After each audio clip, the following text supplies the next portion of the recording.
off to a volleyball game, and then Branstad's next, and he's got to get going too. So let's give these guys a hand. Thank you for coming up.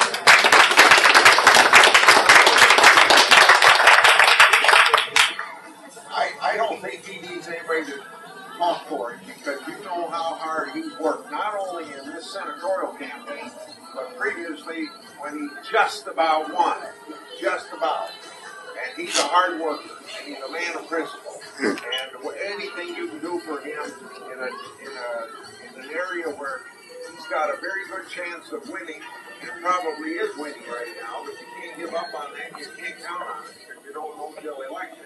But this is a person that will represent you well in the state senate, based upon the record he set both in the private sector, in the nonprofit sector, and as a candidate. And Branstad could say this better than I can, but you know what the Senate, being controlled by the other political party, has done for a lot of things that the governor has suggested to turn this state around, and it is turned around already, but it can be turned around even yet more if we get a state senate that will work with the administration instead of opposing the administration. So anything you can do, thank you for running, and more importantly, thank you for setting a good example for all your workers by working so hard for yourself. Senator, thank you. Well, first of all, I want to say I am proud to be here to support Matt Reister for Iowa State Senate. And you know, this is one of the key races that's going to determine who has the majority. I think this brochure says it so well. The choice is really clear. Big government versus Matt Reister, who stands for our values. That is limited, small government, individual freedom. I love the campaign style. It's pretty obvious. He's running against an arrogant liberal. And it's time to change that. We need a respectful conservative who will really represent the people of this district and really do an outstanding job of representing them. You know, I've been trying to get property tax relief for 2 years. Every time, the House has passed it 4 times, the Democratic Senate's killed it. You may have seen in the Des Moines Register today that we just got the biggest economic development project in the state's history, $1.7 billion investment in a fertilizer plant that's going to make a tremendous difference, not only creating good jobs, but reducing the cost of nitrogen fertilizer for Iowa farmers that grow corn. It's an important and a big thing. The chairman of the Ways and Means Committee in the Senate, Senator Bolcom from Iowa City, he is attacking that and saying how bad it is. Now remember, this was approved by the Democratic Board of Supervisors in Woodbury County. 4 Democrats, 1 Republican unanimously supported this. He's the same one that attacked the fertilizer plant in Lee County, approved by 4 Democrats and 1 Republican. This is the man, because the Democrats control the Senate, that chairs the Ways and Means Committee and blocks every effort to reduce property taxes and income taxes for the citizens of this state. This is why we need Matt Reister in the Senate, so that Bolcom will no longer be chairman of the Ways and Means Committee, and we'll have somebody that's going to help us reduce the tax burden and grow the economy and bring more good jobs to our state. I feel strongly about this. I can tell you, nobody's worked harder. Nobody is better qualified or to really represent this district.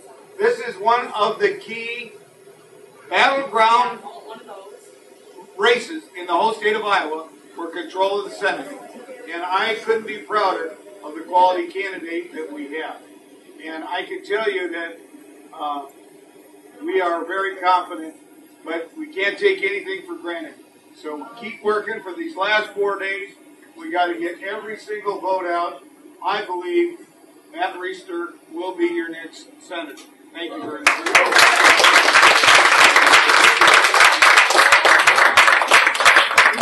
We've got a little bit of work to do yet. We've got several link drops. This is Brandon, raise your hand. One of my staffers, Justin, right back here. Justin and Brandon and a couple others were the brainchilds behind this piece that the governor's a big fan of. We got lit drops to do. If you want to put some icons on your Facebook, we'll get you all that stuff. Also, nobody's got a cuter kid. That's exactly right. I'm going to tell you your son that. Yeah. Well, I have grandchildren. That's good. Well, we just thank you for coming out, grabbing a cupcake. You can hang around. I know the governor needs to get on the way. But Governor Branstad, we're just thankful for your investment in this race. Thank you. And we look forward to working with you starting in January. Thank you very much, man. Look forward to working.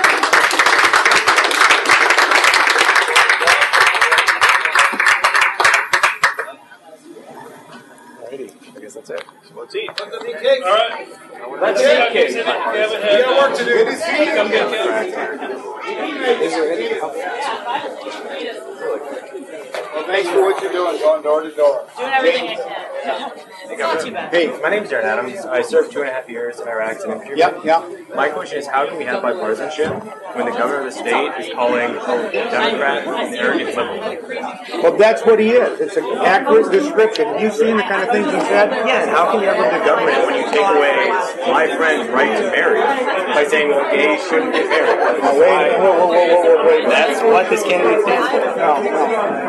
Let me tell you something. The Iowa Supreme Court they overturned a valid statute, and they're about the only state in the country that did that. I think other state courts did not do that, and the people of Iowa voted out 3 members of that court because if they want to change the law, they ought to do it through the normal legislative process. That was a law duly enacted. I believe the court with a twisted opinion, made that decision. Other states have always deferred to the fact that it's the legislature that changes the law, not the court. Well, other states don't have our constitution. That's Well, the Constitution. one right to everyone is should be 99. And if we're going to put gay marriage up to a vote, why don't we put heterosexual marriage up to a vote? Because last time I checked, my marriage wasn't allowed to be decided by the constituency of Iowa. It was decided by me and my wife and my church.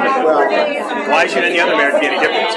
Well, because that has been the law of our state. There's no law saying I can get married. So, I mean, saying, well, that's the law. There is Can you tell me where? Yeah, it's in the Iowa Code. I signed it into law. Where in the code? I can find the site. Do you have a card and I can email you and you can tell me where it's at? Sure, I can. Sure. Because I'd be interested to see where it says in the Iowa Code that heterosexuals have the right to marry. But, that's okay. We'll disagree with that. No, that's the Doma law. I was the governor that signed that law. Federal law, not state. No. We also have a state law. We have had a state law before there was a federal law, and I was the governor that signed that law. It specifically says marriage is only valid between one male and one female in this state. We don't permit multiple marriages. We don't permit homosexual marriages. We only permit that. That is the law. Now, I disagree with the court's decision. I think the people of Iowa should have an opportunity to vote on that. Sure, and if that's the case, then they should have the opportunity to vote on whether or not heterosexual. That's fine. I'd say give the people a chance to vote on that. But the court didn't give the people a chance to vote on that. And the arrogant liberals that control the Senate refuse to give the people a chance to vote on it. The House passed it. The votes are there to pass it in the Senate. But Mr. Branstad, who gets hundreds of thousands of dollars from the gay community outside the state of Iowa, he won't let it be voted on. That's the reason why I want to change it. And when you have something like that, I'm talking about arrogant liberal, and I say it because it's true.